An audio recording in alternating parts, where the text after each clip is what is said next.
Nous sommes le 10 juin 2024, mesdames, messieurs, bonjour. Un week-end s'en est allé et, vérité de la palisse, une nouvelle semaine est là. Pour nous qui jouissons du souffle de vie, c'est une opportunité que nous avons, une opportunité que la vie nous donne. À nous d'en faire ce que nous voulons. J'espère juste que nos égos ne nous feront pas nous prendre pour le nombril du monde et que nous tâcherons d'aimer, de faire preuve d'humilité et de charité autant que nous pouvons. Je le dis de cette tribune de l'Assemblée nationale parce que si l'opportunité était donnée à chaque agent parlementaire de vous adresser un message ce matin, c'est peut-être celui-là qu'il vous adressera en tant qu'agent parlementaire. Nous qui revenons d'un week-end où nous avons dû laisser une des nôtres, Moufidat Adjoker Lassisi, qui, qu'on l'aime ou qu'on l'aime pas, a été une des nôtres. Le temps d'une année, quelques mois, nous aurions tous aimé avoir tout au moins l'opportunité de nous incliner devant sa dépouille pour nous dire nos adieux, mais la vie n'en a pas voulu ainsi. Moufidat Adjoker Lassisi, pour parler d'elle, du haut de cette tribune, j'ai une pensée pour vous, chers collègues, partis trop tôt. Je parlais de la terre des vivants, mesdames, messieurs. Pour nous qui y sommes encore, une nouvelle semaine s'offre à nous avec des défis à relever, charité, humilité, répenti, pourquoi pas, comme l'artiste du jour de qui je tiens, le clip que je vous propose ce matin. Lui, son répenti, c'est que finalement, il a rencontré celle-là avec qui désormais il entend passer toute sa vie. Après s'être marié, Fano Baby s'interroge ce matin. Où étais-tu, Fité? C'est le titre que je vous propose.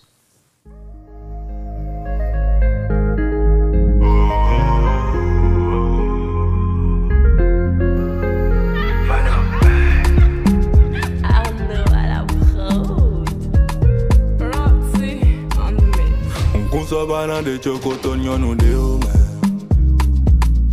Teu bebê te vive ruim Mina mi eston se numero bono ma blomo moni Ona tokuni de wekere wasi chero winumi Stan le chancelier Chéri chea, bébé chea Alors ma touche à bas alors te touche à bas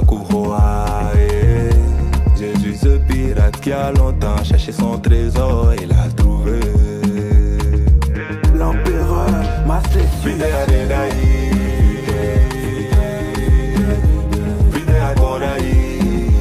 Sais-je précieux Bakutano civile sayanumi Ezerunumi Doemo wamonoche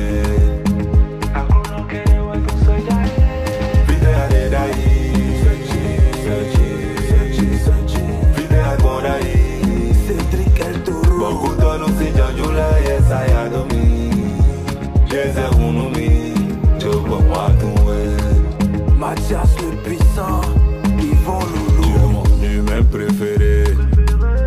Donne-moi de l'amour, je serai ton mendiant préféré. Demande-moi, oui, je serai ton médecin préféré. Câlin, bisous, si c'est amour, ça va te dégoûter. Kevin Ronza et Koyon Service. Tu es mon humain préféré.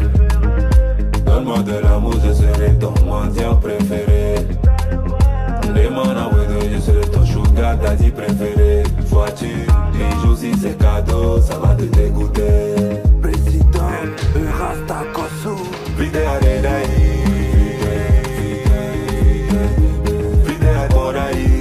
Gislain Aboji.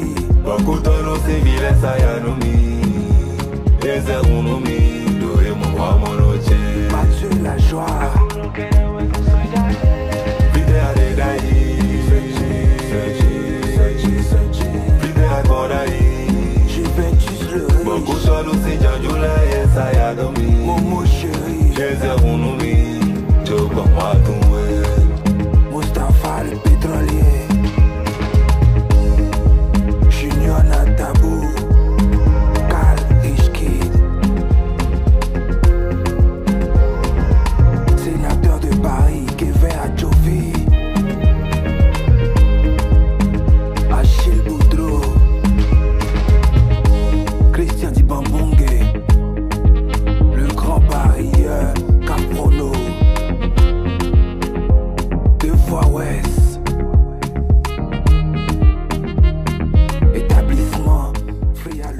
Fita, je l'insinuais, ce fera de ma part la toute première œuvre que Vanou Baby nous propose après son mariage. On espère que le Cotonou Boys, le Ghetto Boys a finalement trouvé chaussure à son pied et que désormais il sera un homme fidèle, même si parlant de Vanou, quelqu'un me souffle à l'oreille depuis la régie que c'était pas évident.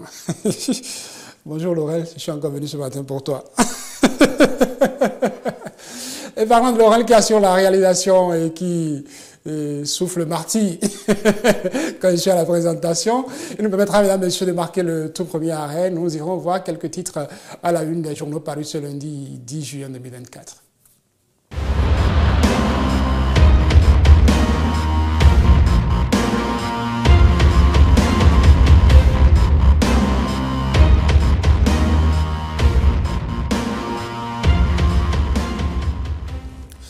Notre premier centre d'intérêt, en jetant un coup d'œil aux unes des journaux, c'est l'actualité parlementaire. Quelques journaux nous en donnent aujourd'hui.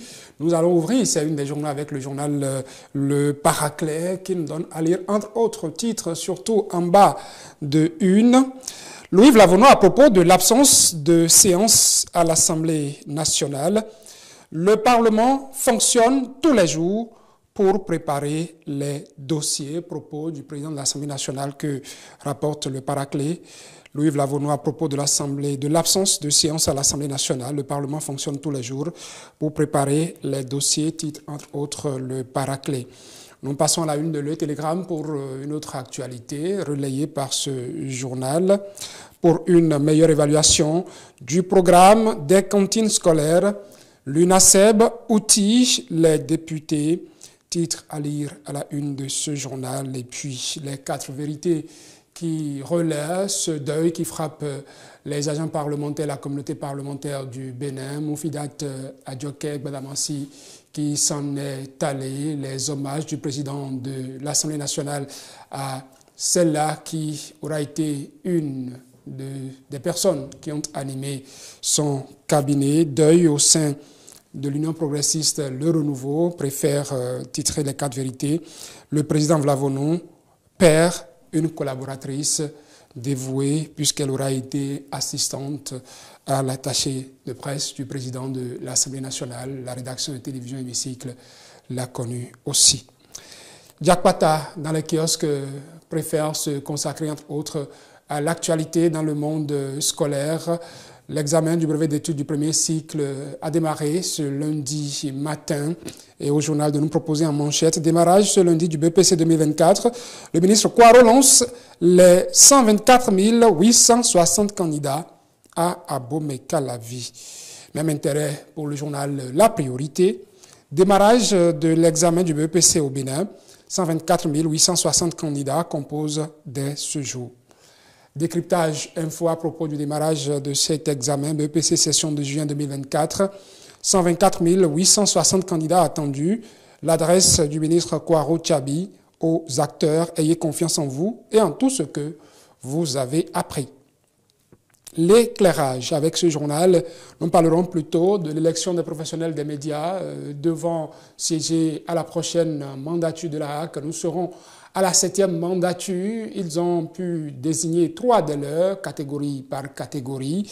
L'éclairage nous informe ce matin, élection des représentants à la HAC, 7e mandature. Les professionnels des médias ont fait leur choix. Et au Télégramme, de titrer le journal Le Télégramme, élection à la HAC, 7e mandature. Voici le trio gagnant pour représenter les médias au sein de l'institution. Nous voyons les 3 photos. D'abord, Armand Onsou. Ensemble, nous l'avons fait, lit-on. Basile Thibozo. Merci, titre-t-il. Merci à toutes et à tous. Et puis, le technicien Lionel, qui dans son gobi, caché derrière ses lunettes, garde ce sourire de satisfaction. Honumbo, élection HAC 2024. Voici les représentants des professionnels des médias à la 7e mandature. Brice Ogoubi reconnaît sa défaite et félicite les lauréats.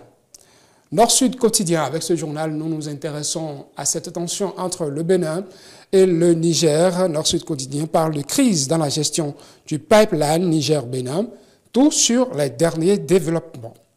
L'événement précis, en manchette, Suite à l'interpellation d'un Nigérien sur la station pipeline de Sémin, Niamey réagit et accuse le Bénin.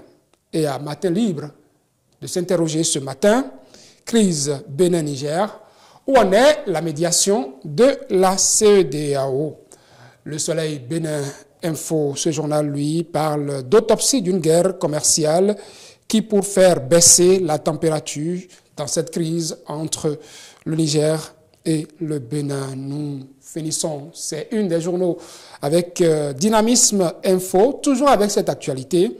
Situation entre le Bénin et le Niger, les débats désormais déplacés sur le terrain de la sécurité nationale. C'est donc le dernier titre que je vous propose pour cette rubrique, elle est une des journaux.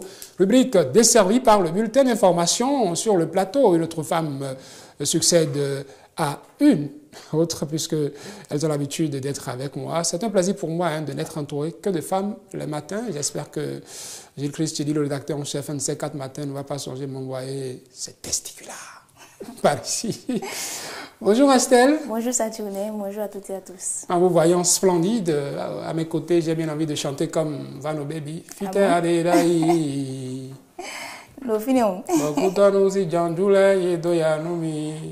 J'espère bien que c'est pour sa femme qu'il a fait cette chanson-là. Bon, je m'attendais à ce que vous disiez, j'espère que je ne vous prends pas pour ma femme pour vous chanter ça. Bon, ça, inutile de le dire puisqu'on le sait. Ah, oh, la téléspectateur ne le sait pas. Je n'ai pas envie de faire des précisions pour ne pas avoir des demandes d'explication à la fin de cette émission. Il est mieux ici. N'est-ce pas? Merci à vous d'être là ce matin. C'est un plaisir, Saturne. Nous allons faire quelques escales avec vous. D'abord, vous allez faire un zoom pour nos téléspectateurs sur le service patrimoine non financier, un des services de l'administration parlementaire. Absolument. Vous allez par la suite nous parler de cet atelier préparatoire, mission cantine scolaire que la députée entame ce lundi. C'est bien ça. Et puis vous allez chuter par ces procédures en matière de questions orales ici au Parlement. C'est bien ça, Saturne. Le bulletin d'information, mesdames, messieurs, c'est tout de suite.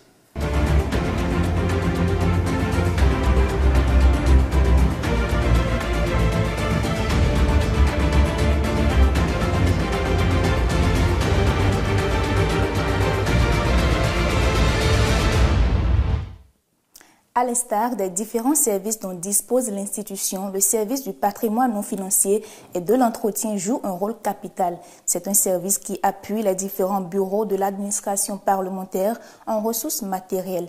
Placé sous la direction de la Questure, le service du patrimoine non financier et de l'entretien est garant, entre autres, des outils de travail dont a besoin chaque fonctionnaire parlementaire dans l'exécution de son cahier de charges. C'est du moins ce que nous pouvons comprendre dans l'élément qui va suivre.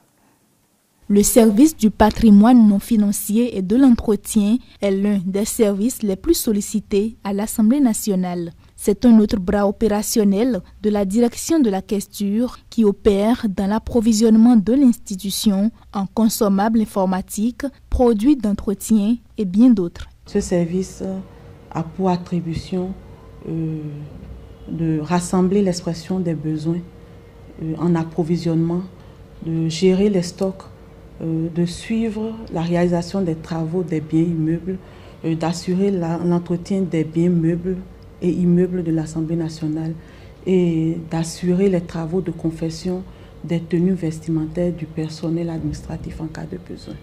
3 divisions fortifient ce service. La division approvisionnement des magasins qui intervient essentiellement dans l'approvisionnement et de la gestion des stocks. Elle rassemble tout ce dont l'Assemblée nationale a besoin dans le domaine de l'informatique, du mobilier et du matériel roulant. D'autres divisions sœurs sont également mêlées à la danse. La division du patrimoine immobilier s'occupe principalement des biens meubles de l'Assemblée nationale, de l'entretien des biens meubles, de toute réparation au niveau de ces biens meubles-là. Donc l'entretien au quotidien, le nettoyage, la propreté de la maison, c'est cette division qui s'en occupe. Les réparations, des climatiseurs, des groupes électrogènes et tout. L'électricité, tout ce qui a rapport aux biens immeubles de l'Assemblée nationale. La division du patrimoine mobilier s'occupe des biens meubles de l'Assemblée. Donc dans cette catégorie, nous avons le matériel informatique, les mobiliers. C'est également cette division qui s'occupe du parc du parc automobile de l'Assemblée nationale, des réparations des véhicules et autres. Comme dans toute administration, le service du patrimoine non financier et de l'entretien vit aussi avec ses réalités. C'est un service très sollicité en fonction des urgences. C'est un service qui doit régler des questions matérielles. Et donc, les pannes ne s'annoncent pas. C'est que vous venez, vous avez votre programme, mais vous venez, vous êtes confronté à d'autres réalités. Donc, vous avez des pannes que vous devez gérer, urgentes que vous devez gérer. Donc, c'est un service dans lequel on est tout le temps en train de courir. Et c'est un service dans lequel aussi nous prenons beaucoup sur nous parce que nous avons à gérer beaucoup de frustrations. Un fonctionnaire qui se retrouve sans électricité ou sans matériel informatique est frustré et entend être satisfait immédiatement. Et donc, nous faisons notre possible pour satisfaire. Ainsi, se donner corps et âme pour la satisfaction entière de tout le personnel parlementaire est et reste sans embâche, ce qui justifie l'existence du service du patrimoine non financier et de l'entretien du Parlement béninois. Les députés se préparent à être sur le terrain pour un contrôle de la gestion financière du programme des cantines scolaires. Pour réussir la mission, un atelier préparatoire s'est tenu le jeudi dernier, ici même au Palais des Gouverneurs. Un atelier conduit par l'unité d'analyse, de contrôle et d'évaluation du budget de l'État, UNASEB. Le compte rendu de Latif Oubouni. Élus, divers responsables et cadres de l'administration parlementaire à la salle Edikola Olé. Tous réunis pour une séance de finalisation d'un rendez-vous capital. Il s'agit d'une mission de contrôle parlementaire prévue pour démarrer le lundi 10 juin 2024. La rencontre vise à permettre aux députés et cadres dédiés d'appréhender les différents contours de l'activité ainsi que les démarches méthodiques adoptées.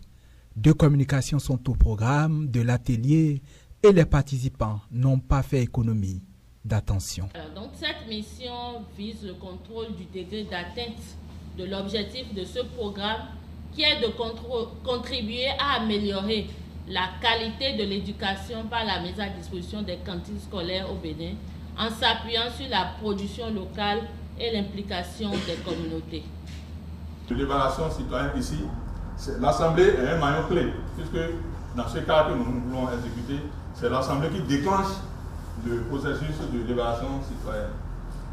Dans d'autres cas, les citoyens eux-mêmes peuvent déclencher le processus en alertant les députés ou bien en alertant le gouvernement pour qu'on puisse avoir leur avis.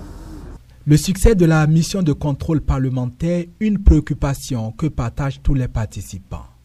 Préoccupation qui aura donné lieu à un débat bien animé à la suite des communications avec des partages d'expériences assorti de quelques inquiétudes. Quand on a fait ça à l'hôpital de Basila, il a rappelé ça. Les médecins même sont venus nous dire que c'est vrai ce que la population a dit. Que la population a raison. Et on a mis un comité. Les premiers jours, ça a marché. Le comité était puissant et les prestations ont changé. Mais après, il n'y a plus de suivi. Est-ce que ça va être la même chose? C'est là que le contrôle a de limites. Lorsque le suivi n'est pas là, donc on retombe dans les travers. Des inquiétudes, mais surtout plusieurs interrogations, des suggestions aussi. Est-ce que le fait de convier les enfants à cette cantine scolaire, est-ce que cela conduit à l'amélioration du rendement des apprenants? Donc, comment cet aspect-là pourrait être pris en compte dans l'évaluation? Mais vous n'avez absolument rien dit sur les choix, les critères de choix. Vous avez juste dit que ça va être Caritas qui va le faire, mais sur quelle base? Les cadres et responsables engagés dans la gestion administrative de la descente des députés ont promis avec diligence intégrer les recommandations et suggestions des élus. Le terrain semble débrayer lundi pour la commission des finances qui met le cap sur Tchaourou et Ndali pour une mission de contrôle citoyen sur la gestion financière du projet des cantines scolaires. On reste à l'Assemblée nationale où l'une des missions constitutionnelles principales est le contrôle de l'action du gouvernement. Pour ce faire, les députés disposent de plusieurs moyens, dont les questions adressées à l'exécutif. Parmi ces questions figurent celles orales avec débat ou sans débat. Quelle est la procédure réglementaire encadrant ce type de questions? Le reportage de Océane Amoussou pour plus de précision. Combien sont-ils pour contrôler l'action du gouvernement?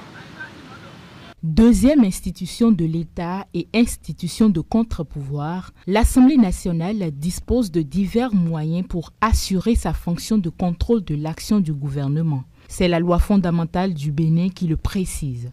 La Constitution a prévu en ses articles 71 et 113 que le président de la République et les membres de son gouvernement sont responsables devant l'Assemblée nationale et mieux, ils ont l'obligation de répondre à toutes les interrogations que l'Assemblée nationale pourrait être amenée à leur poser pour comprendre la gestion des affaires publiques, la gestion de l'État.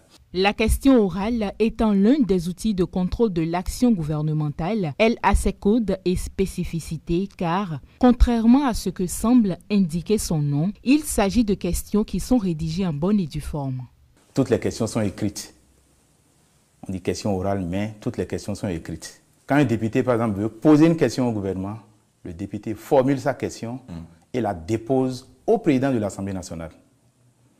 Le président de l'Assemblée nationale instruit les services compétents de l'administration qui saisissent le secrétariat général du gouvernement pour l'informer de la question.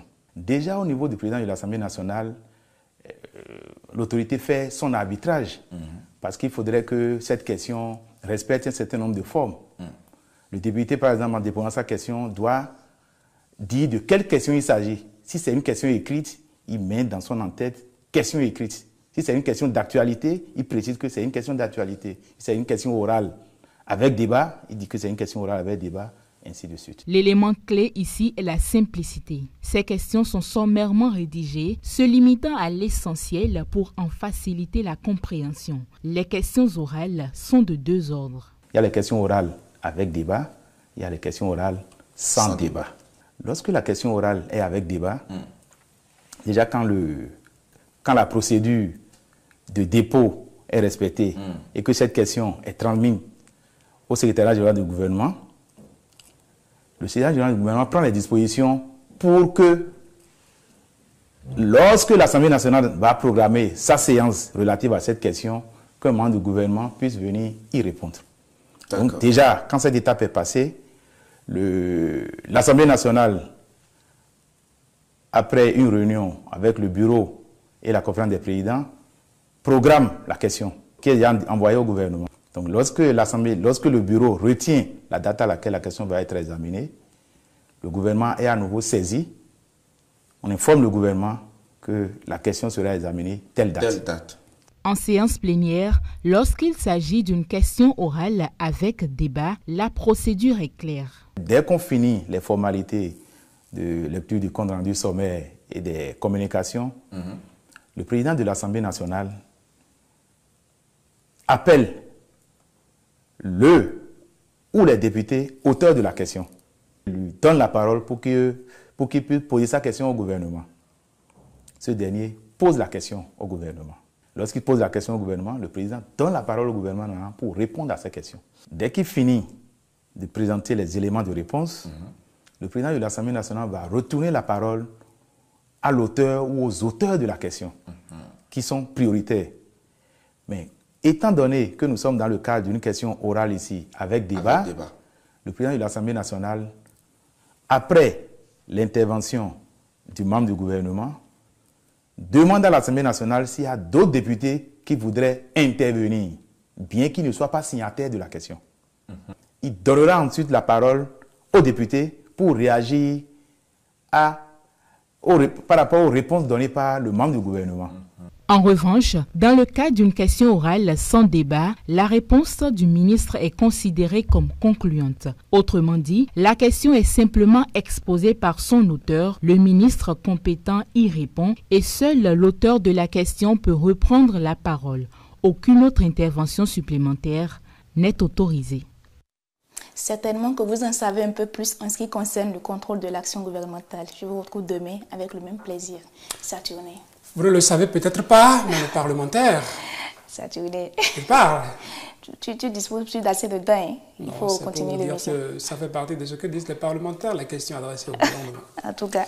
Merci à vous, Estelle Dokpo, qu'on retrouve sur l'émission Femme Leader. Femme Leader, oui. Quel jour déjà? Les jeudis à 20h30. Déjà cette semaine, vous nous proposez quel invité? Vous laissez les téléspectateurs découvrir? Je pourrais faire que ça soit une surprise pour eux. Merci pour toutes ces tâches que vous accomplissez à la rédaction de Télévision Émissile. Je vous souhaite une excellente journée. Merci, Saturné, à vous aussi. Déjà, mesdames, messieurs, la route continuera sur TH Matin, notre prochaine rubrique. Notre invité, il est en plateau, il est un amoureux de la musique, il aime le Kwakanza, il commence par aimer aussi Vano Baby depuis que Vano Baby a commencé par chanter avec des textes plus accessibles, plus acceptables, je vais pouvoir dire, parce que c'était pas évident au début, hein, quand il disait « Ah, bon, bon », tout ça, là, lui n'aime pas les histoires. Pourquoi vous avez du mal à prononcer bien la phrase? Je n'ai pas du mal, c'est comme ça, il dit, il fait comme s'il voulait reculer. Ah, bon, James Biang Bagidi, il n'aime pas ces histoires de il aime plutôt quand c'est doux, quand c'est tendre, quand c'est romantique, parce qu'il ne vient pas de la romantique, il vient de Savalou, la cité des Soka. On le retrouvera en page invitée. Vano Baby, qu'il a commencé par aimer, va l'introduire.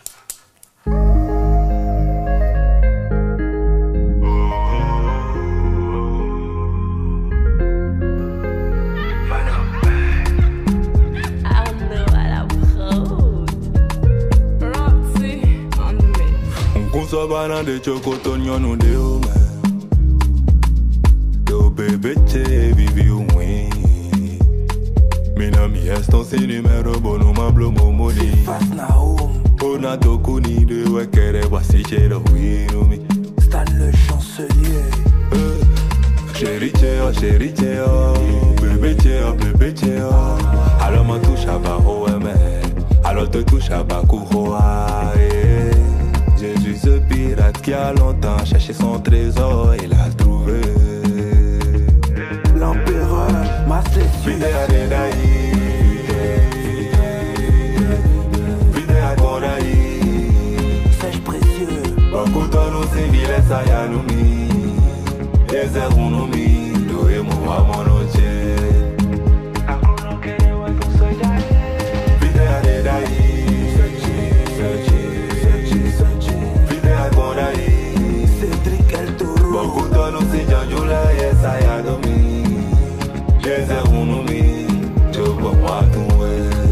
Mathias le puissant, Yvon Loulou. Tu es mon humain préféré. Donne-moi de l'amour, je serai ton mendiant préféré. Demande-moi, oui, je serai ton médecin préféré. Câlin, bisous, si c'est amour, ça va te dégoûter. Kevin Ronza et Koyon Service. Tu es mon humain préféré. Donne-moi de l'amour, je serai ton mendiant préféré. Demande-moi, oui, je serai ton sugar daddy préféré. Voiture, bijoux, si c'est cadeau, ça va te dégoûter. Président, Rasta Kosu. Vidéa de Daï. Vidéa de Daï. Gislain Aboji. Bakuta no singile sayanumi. Yezer unumi. Doe moa monoche. Mathieu la joie. Vidéa de Daï. Vidéa de Daï. Juventus le riche. Bakuta no sinjanjula yesayadomi. Momo chéri. Yezer unumi. Joba matuwe. Mustapha le pétrolier. Junior Natabou. Cal Ishkid. Sénateur de Paris, Kevin Adjovi. Achille Boudreau. Christian Dibambongue. Le grand parieur Caprono. Deux fois Ouest. C'est donc Vano Baby qui bat la mesure sur TH Matin ce lundi 10 janvier, plutôt 10 juin. Non, Le 10 juin 2024, bien évidemment, c'est Vano Baby qui nous accompagne sur TH Matin. TH Matin qui fait son petit bonhomme de chemin. Il est temps pour nous de retrouver notre invité du jour.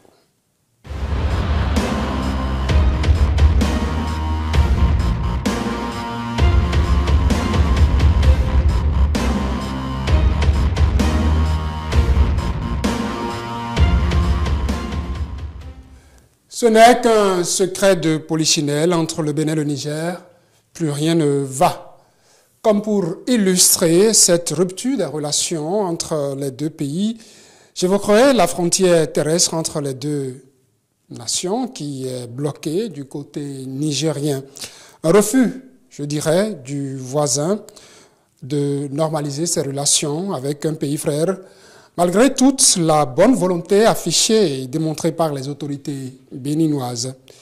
Le seul sujet qui a résisté au refus de dialogue de Niamey, son pétrole qui coule sur la plateforme de ses mains, d'où des Chinois ont prévu embarquer donc le brut de l'or noir. Et depuis quelques jours, le robinet est aussi fermé à la source selon certaines sources. Une manière pour le Niger d'exiger le relâchement pur et simple de certains des leurs qui sont aux mains de la justice béninoise qui leur reproche une intrusion en toute illégalité sur la dite plateforme. Un rebondissement qui est loin d'apaiser cette tension entre les deux pays, une équation difficile à résoudre. Je pose la question à James William Baguidi, journaliste spécialiste des questions internationales, notre consultant maison d'Irège. Bonjour. Bonjour Saturnin et bonjour à tous. Vous êtes par ailleurs directeur adjoint des services de l'information et de la communication ici à l'Assemblée nationale. Merci de répondre à notre invitation chaque fois que nous vous proposons. C'est un plaisir partagé. Je vous demanderai d'abord, est-ce que le Bénin a finalement tort d'avoir suivi les sanctions, d'avoir appliqué les sanctions de la CEDEAO à l'avènement de ce putsch au Niger? Le Bénin est un pays membre de la CEDEAO et qui est respectueux des décisions prises au sein de l'institution. Le Bénin a appliqué ces décisions avec certes beaucoup d'empressement, ce qui lui a été reproché même par des acteurs béninois, des observateurs béninois qui ont estimé que les propos tenus au début de cette crise étaient de nature un peu, je veux dire, intempestifs, un peu durs, un peu trop durs peut-être. Mais il faut se souvenir qu'il s'agissait d'une rupture de la légalité constitutionnelle par la commission d'un coup d'État et que ce genre de pratique devait être banni définitivement du continent africain.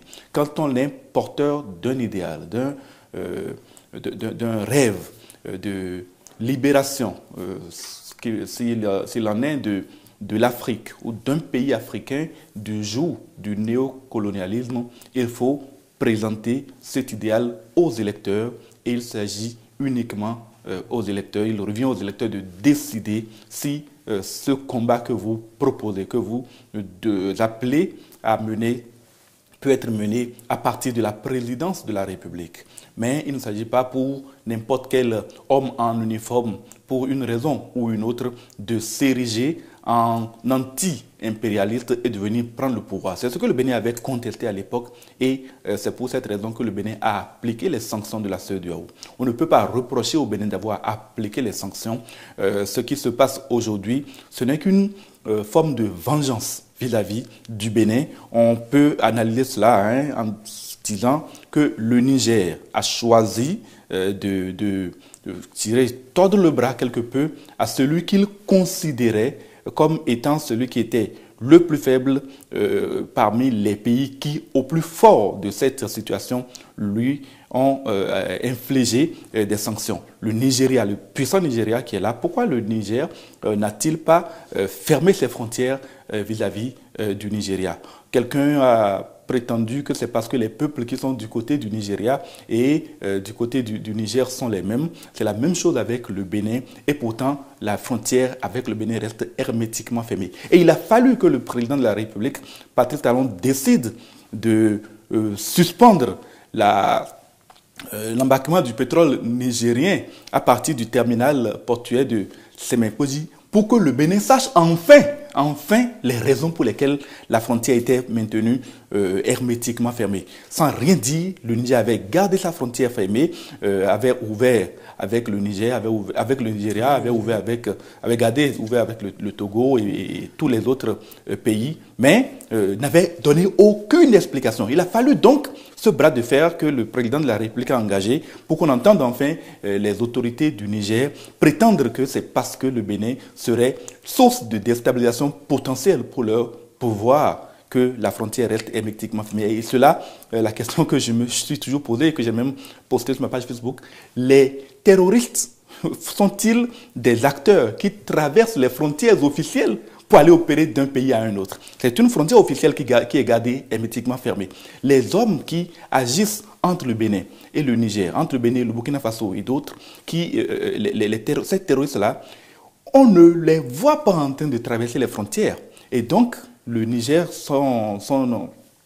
un argument selon lequel, en ouvrant ses frontières, il permettrait à des terroristes de traverser pour aller attenter à la sécurité nationale au Niger, c'est une argutie qui n'a aucune raison d'être. Je pense que, pour l'illustrer, en l'intervalle de quelques semaines, du côté du Niger, les terroristes ont frappé et ont tué entre autres 7 soldats nigériens. Du côté du Bénin, plutôt. Non, il y avait eu ça déjà du côté du Niger. D'accord, oui, en effet, plusieurs fois d'ailleurs. Du côté du Bénin également, quelques semaines plus tard, il y a les terroristes qui ont également frappé. Si on reproche à Patrice Talon des propos durs qu'il aurait tenus, parmi les meneurs de la contestation contre Putsch au Niger, avec le recul, est-ce qu'on ne pourrait pas comprendre la chose, James Widang-Bagidi? Est-ce qu'il ne s'agissait pas en son temps de trouver la méthode pour guérir la sous-région de ces coups d'État qui deviennent vraiment, qui revenaient de plus en plus? Oui, et d'ailleurs, je me souviens, nous en avons parlé sur ce plateau, les coups d'État s'étaient multipliés et les putschistes avaient trouvé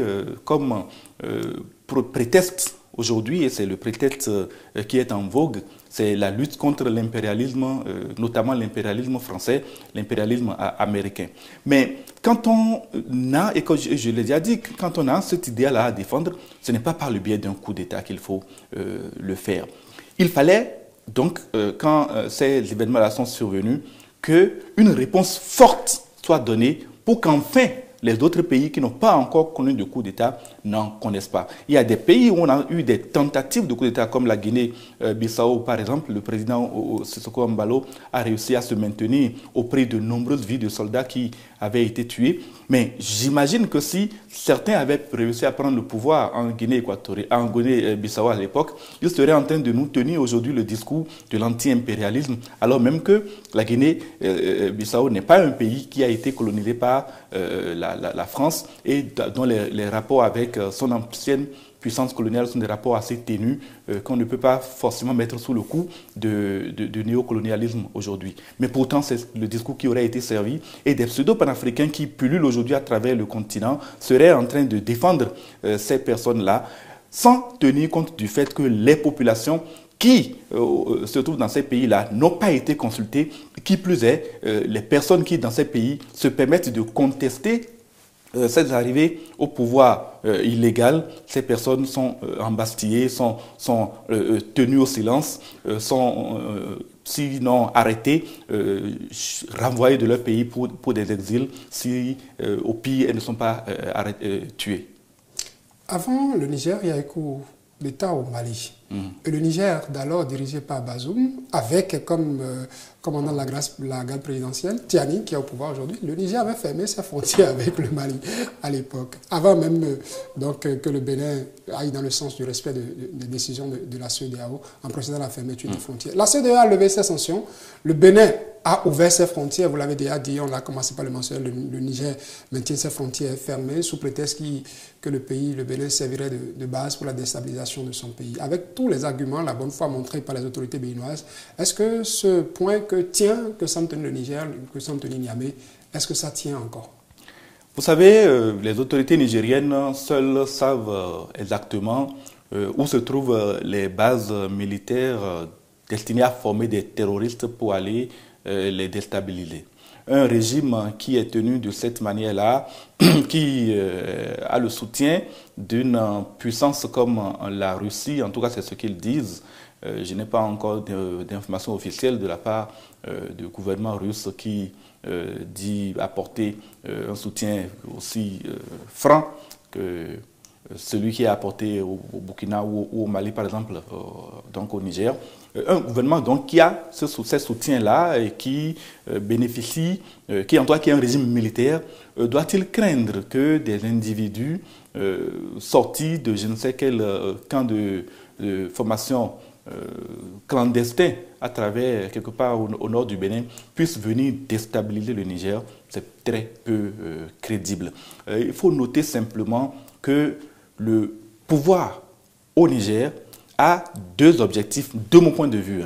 Deux objectifs. C'est premièrement de se maintenir par tous les moyens et deuxièmement de trouver pour les populations, de servir aux populations nigériennes ce que je peux appeler un conflit sur lequel les gens vont passer le temps à gloser plutôt que de se rendre compte que le panier de la ménagère au Niger s'est énormément amenuisé, que le coût des marchandises a évolué de façon exponentielle et que la misère qui sévit aujourd'hui à Niamey est plus grave qu'elle ne l'a jamais été. Le gouvernement a besoin de boucs émissaires et c'est ce que ce gouvernement-là est en train de faire. Et parfois, je suis sidéré quand j'entends des propos tenus par des autorités nigériennes, des personnalités qui sont censément donner des réponses aux problèmes de leur pays quand des arguments qu'ils avancent sont des arguments totalement fallacieux. L'attaque qu'il y a eu il y a quelques semaines au Niger, dont vous avez parlé, un peu avant celle qui s'est déroulée au Bénin, sans le dire clairement, le Premier ministre du Niger, à l'occasion de son retour d'un voyage, a laissé entendre que les assaillants seraient venus du Bénin, ce qui est totalement ridicule, puisque le Niger prétend avoir fermé ses frontières pour empêcher que ce genre de choses ne se produisent. Mais ce genre de choses se produit et on dit encore que ces assaillants-là seraient venus du Bénin. Vous voyez qu'il y a très peu de logique dans ce qui se raconte un peu aujourd'hui au Niger. Et c'est bien malheureux parce que les deux peuples souffrent le martyre avec cette situation. Et les décisions des autorités nigériennes sont plus absurdes parfois les unes que les autres. Mais bien sûr, pour avoir dit ça, nous n'allons pas manquer d'être la cible de ces pseudo-panafricanistes qui vont jeter leur dévolu sur les propos que nous tenons. Moi, je dirais que vous l'avez mentionné, les peuples, les populations souffrent de part et d'autre. Le temps monte, les jours se suivent, mais le temps monte. Le dernier, si on peut parler d'épisodes, les Nigériens qui ont été interpellés sur la plateforme de Semel, la justice béninoise estime que ces individus sont entrés sur la plateforme en toute illégalité, des badges, de faux badges qui ont été conversionnés et tout, à se tenir au propos du procureur de la Criette, le Niger qui a fermé le robinet à la source. Est-ce que finalement on peut espérer qu'il y ait une sortie de ce conflit-là, de cette crise, et comment pourrait-on y parvenir? Ce que nous espérons tous, c'est que cette crise prenne fin. C'est qu'elle n'a déjà que trop duré. Nos amis nigériens qui vivent ici au Bénin ont de plus en plus d'inquiétudes. Et les Béninois qui vivent au Niger également sont de plus en plus inquiets parce que la situation se détériore, les relations qui sont très pacifiques et très cordiales entre les deux peuples se tendent de plus en plus. Les débats que nous parvenons à tenir de temps en temps sont des débats de plus en plus passionnés parce qu'il y a un mécanisme de fabrication d'un narratif qui montre ou bien qui tente de montrer que le Bénin est un affidé d'une puissance coloniale qui veut mettre forcément à genoux le Niger et ramener le Niger dans le giron de cette puissance qui n'est autre que la France. Pour arriver à la fin, pour sortir de cette situation, il faut, de mon point de vue, qu'il y ait une médiation internationale, qu'il y ait une médiation en laquelle les deux États croient. Et jusqu'à présent, je pense qu'aucune tentative de médiation crédible, en tout cas de ce que je sais, n'a encore été lancée. Quand la Chine intervient dans cette situation, la Chine intervient surtout pour permettre au pétrole de passer afin que les fonds qu'elle a engagés, pratiquement 5 milliards de dollars dans la construction du pipeline, plus de 400 millions de dollars comme avance au gouvernement nigérien qui s'en sert pour payer les salaires des fonctionnaires et pour d'autres investissements à l'intérieur du pays, que ces fonds-là puissent, qu'il y ait un retour sur investissement de la part de la Chine. Donc, en même temps, la Chine est partie prenante et donc sa position de médiatrice est une position un peu délicate d'un certain point de vue. Les pays voisins comme le Niger, comme le Togo. Le Togo a carrément pris parti dans ce bras de fer. Comme un troisième larron? Tout à fait comme un troisième larron et profite de l'occasion pour rafler une bonne partie du trafic portuaire qui va vers le Niger. Et puis le Nigeria reste silencieux. Je n'ai pas entendu le président Tinubu, qui était très va-t-en-guerre, lui aussi, au début de cette crise. Je ne l'ai pas entendu s'exprimer. C'est vrai qu'on a, avec les autorités du Nigeria, on n'est pas venu à ouvrir une frontière qui permet encore de rallier le Niger par voie de terre en passant par le Nigeria, dont les frontières ne sont pas fermées avec le Niger. Mais il faut qu'il y ait d'autres acteurs. Peut-être la Russie, peut-être certainement pas la France, puisqu'elle est perçue comme étant le cœur même du problème. Ou peut-être le Sénégal, qui a vu aujourd'hui comme étant un pays... Oui, peut-être effectivement le Sénégal, dont le nouveau président, Bassirou Diomaye Faye, apparaît comme étant l'une des seules personnalités politiques africaines à être arrivée au pouvoir, portant les idéaux d'indépendance réelle de l'Afrique, mais est arrivé au pouvoir par la voie des unis. C'est cette voie-là qui est la voie la plus normale, la plus appropriée. Et pour qu'on arrive à ce dégel-là, voilà la première solution. L'autre solution, c'est que le temps passe. Toutes les crises, quelles qu'elles soient, même la troisième guerre mondiale, la première et la deuxième guerre mondiale, il n'y en a pas une troisième, et Dieu fera, il n'en aura pas. Et se sont terminées un jour. Quelle que soit la nature de la crise, les hommes qui sont là finiront soit par entendre raison et de permettre aux populations de tirer l'épingle du jeu, soit ces hommes-là passeront et la crise finira par se résoudre parce que les populations du Niger et du Bénin ont besoin les unes des autres. La frontière entre le Bénin et le Niger, c'est la frontière la plus appropriée pour le transfert de marchandises entre le Bénin et le Niger. Les avantages que le Bénin a toujours accordés au Niger sont des avantages très importants et il n'y a aucune raison que cette frontière reste définitivement fermée. Si ce n'est pas Tiani qui ouvre cette frontière un jour, le successeur de Tiani le fera, que ce soit dans 2 mois, dans 5 ans, dans 10 ans, quelqu'un rouvrira cette frontière et le trafic entre le Bénin et le Niger reprendra normalement. Merci à vous, James William Baguedi. J'aurais aimé vous garder longtemps, mais du côté de la région, on m'a dit que depuis on a franchi, donc le temps est parti à cette rubrique. Je vous retrouverai un jour comme l'autre pour continuer à réfléchir sur le sujet. Avec plaisir. Notre émission TH Matin, le premier numéro de cette semaine continue. Polo, c'est impatiente, je dirais, aux portes de la toile, nous allons le retrouver.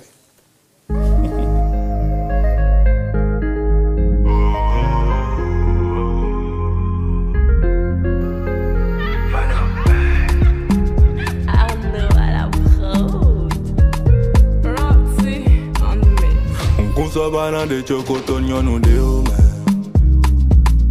do bebê che vivi umwe mina mi eston si numero bono mablo momoni ona tokuni de wakere wasiche do winumi Stan le chancelier chéri chea bébé chea alors ma touche à ba alors te touche à ba kuhoa Jésus ce pirate qui a longtemps cherché son trésor, il a trouvé l'empereur, ma session Vidéa de Daï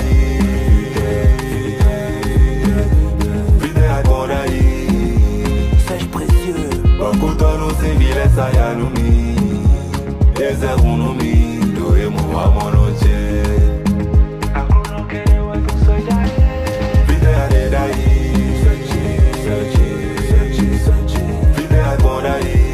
Cédric El Toro Bakuta no sinjanjula yesa ya domi Yeze unumi Jobo watuwe Mathias le puissant Yvon Loulou Tu es mon humain préféré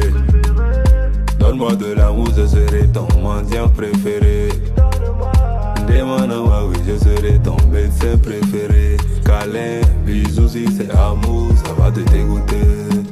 Kevin Rosa et Koyon Service. Tu es mon humain préféré. Donne-moi de l'amour, je serai ton mendiant préféré. Je serai ton sugar daddy préféré. Voiture, bijoux, si c'est cadeau, ça va te dégoûter. Président, Rasta Kosso. Vite à Redaï, vite à Koraï, Gislain Abodji.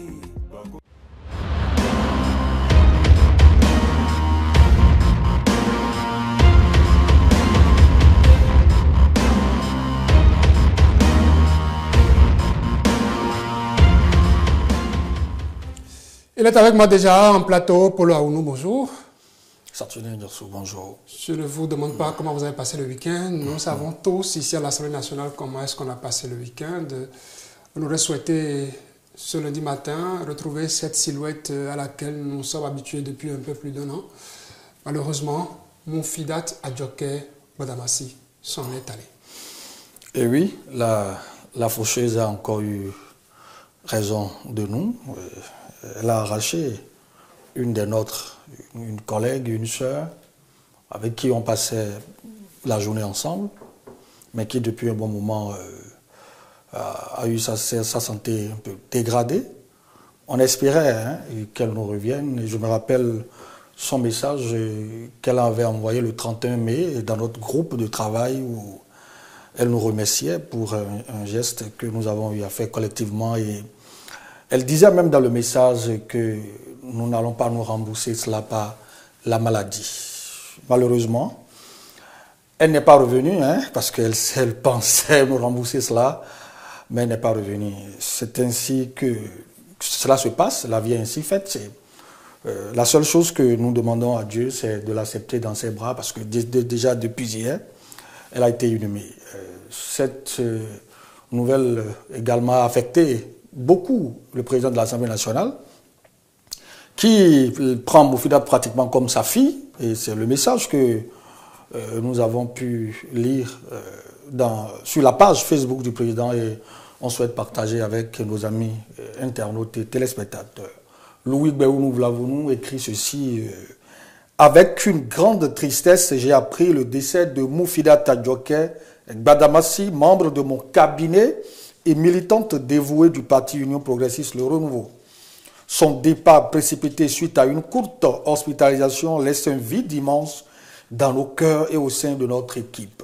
Moufidat était bien plus qu'une collaboratrice, elle était ma fille, mais surtout l'exemple d'un engagement féminin en politique. Son endurance et son dévouement à notre cause ont marqué tous ceux qui ont eu la chance de travailler avec elle. En ce moment douloureux, nos pensées et nos prières accompagnent sa famille, ses proches et tous ceux qui l'ont aimé. Repose en paix, cher Moufidat. En commentaire, nous avons Huenan Hospice à Moussou-Kimé. Je ne comprends plus rien.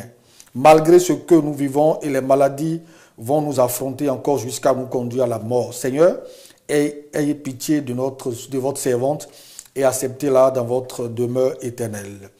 Brice Sterling qui met mes condoléances à la famille Badamassi, Bonaventure. Fanou, et quant à lui, écrit nos sincères condoléances au président de l'Assemblée nationale, Louis Béounou et à la famille éplorée à laquelle nous exprimons nos compassions, qu'Allah accueille l'âme de Moufidat Adjoké Badamassi dans sa félicité éternelle, courage à tous ses proches. Gabin Ounou qui met, lui, mes sincères condoléances au président de l'Assemblée nationale et plus clair, Élise Agondoui, et mes repose en paix à Ladja Adjoké Moufidat. Chola, lui, et également mes sincères condoléances, cher président. Vous parliez de ce message qu'elle a laissé sur le forum de notre direction, que je retrouve, qui aura été désormais son message d'adieu. C'est ce que je retiens ce 31 mai 2024. Moufidat Adjoké Badamassi mettait sur le forum de la direction des services de l'information et de la communication en réponse à cette délégation qui allait la voir du côté du CNH de Cotonou. Elle mettait ceci, je la cite: bonjour chers collègues, merci beaucoup à chacun de vous pour le geste très louable. Dieu vous le rende à chacun au centuple, on ne le rendra pas par la maladie, ou à chacun et à chacune. Je dis grand merci et elle reviendra par la suite mettre un autre message. Merci beaucoup. Je vous suis très reconnaissante. C'est à nous de dire désormais Oufidat. Merci beaucoup. Désolé pour tous ces moments ou ces quelques moments de tension qui n'ont pas manqué, je le disais en intro, qu'on aime ou qu'on ne l'aime pas, il y a cet humain qui est là, il y a cette chaleur qu'on a partagée ensemble et qu'on n'oubliera jamais. Dors en paix, chers collègues. Nous allons changer de sujet pour l'Ouaounou. Nous en avons parlé la semaine dernière. Par la grâce de Dieu. Par la grâce de Dieu. Le Bénin a eu sa première victoire de l'ère Guénoro. Ouais. Et on était tout contents. Hein. C'est du côté de Abidjan où le Bénin a battu le Rwanda. Un score étriqué de 1-0. C'est étriqué, mais c'est largement suffisant. 3 points. Un but de Doku, oui. Dodo, marqué à la 37e minute sur un corner de Jodel Dossou, qui à un moment donné, bon, vous savez ce que je veux dire, ne convainquait plus le public béninois par sa prestation, mais j'avoue que je l'ai vu plus sérieux le vendredi. On lui reprochait certaines choses, un comportement qui a fait qu'il était un peu en froid. Des gens ont même demandé à Jodel qu'il pourrait désormais débloquer les commentaires. Vous permettrez à ce qu'on le félicite. Si la régie est avec nous, on va vous montrer cette vidéo, ces 30 secondes ou 40 secondes du but marqué, excusez-nous pour la qualité de la vidéo. But marqué à la 37e minute par Dodo Doku, le numéro 19 de la sélection béninoise. Régie Magneto. هي الأقرب بالتقدم. ضربة ركنية دوسو على التنفيذ. لقطة حديث مع حكم اللقاء. هنا الناظرة من جانب دوسو على القائم البعيد. دوسو يلعب الكرة ممتازة رأسية خطرة. جول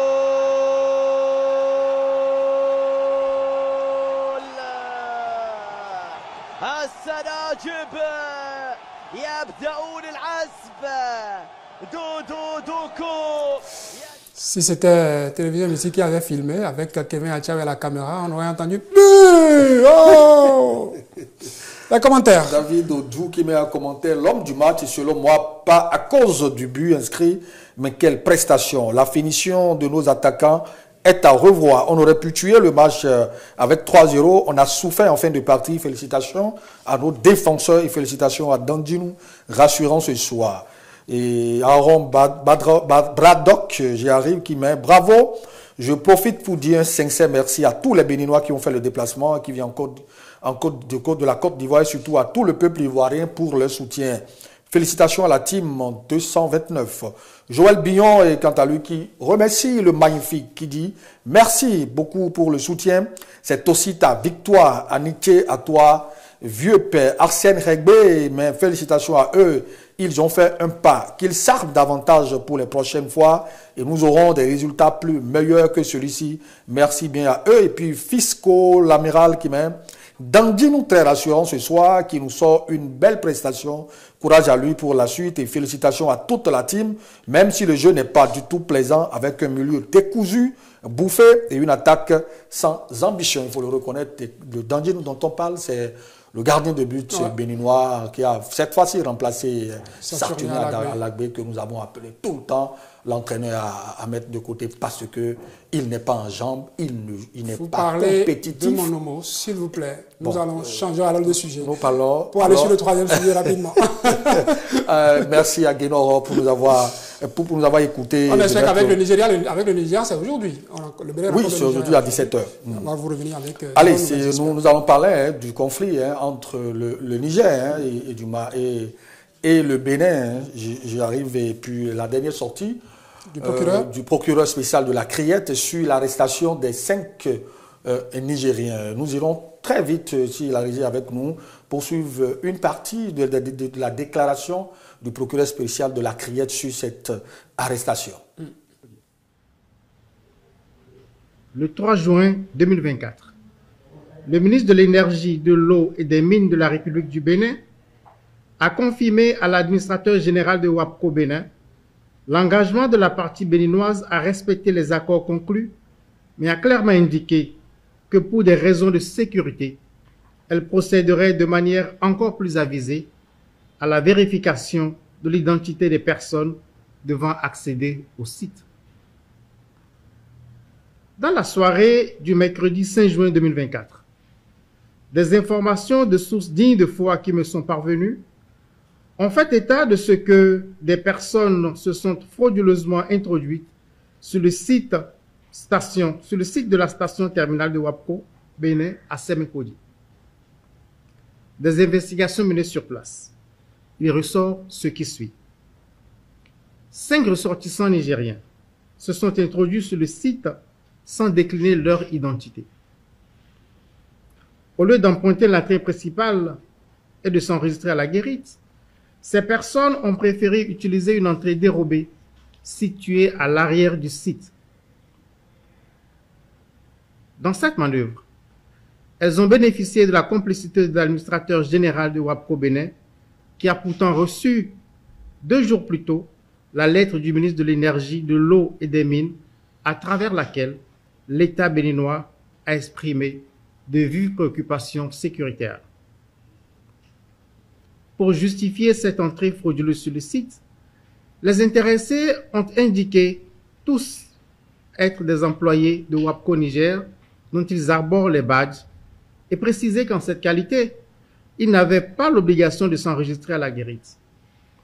Une telle justification est inopérante en raison de la sensibilité du site. À l'étape actuelle, l'enquête a formellement établi qu'au moins 2 parmi ces personnes sont des agents nigériens au service du Conseil national pour la sauvegarde de la patrie CNSP. Ces personnes se sont fait confectionner pour la circonstance de faux badges d'employés de WAPCO Niger. Les investigations se poursuivent pour déterminer les motivations réelles des mises en cause, dans un contexte où des informations récurrentes font état de la planification d'actes d'atteinte à la sécurité de l'État du Bénin. Je ne manquerai pas, s'il y a lieu, de vous apporter de plus amples informations sur l'évolution de cette enquête. Je vous remercie. Mario Metonou, procureur spécial à la Cour de répression des infractions économiques et du terrorisme, sur des images de nos collègues de Bénin. Reporter Bénin. Voilà. Commentaire rapidement. Commentaire très rapidement. Boris Atchedo qui met « Je suis debout derrière mon pays, le Bénin.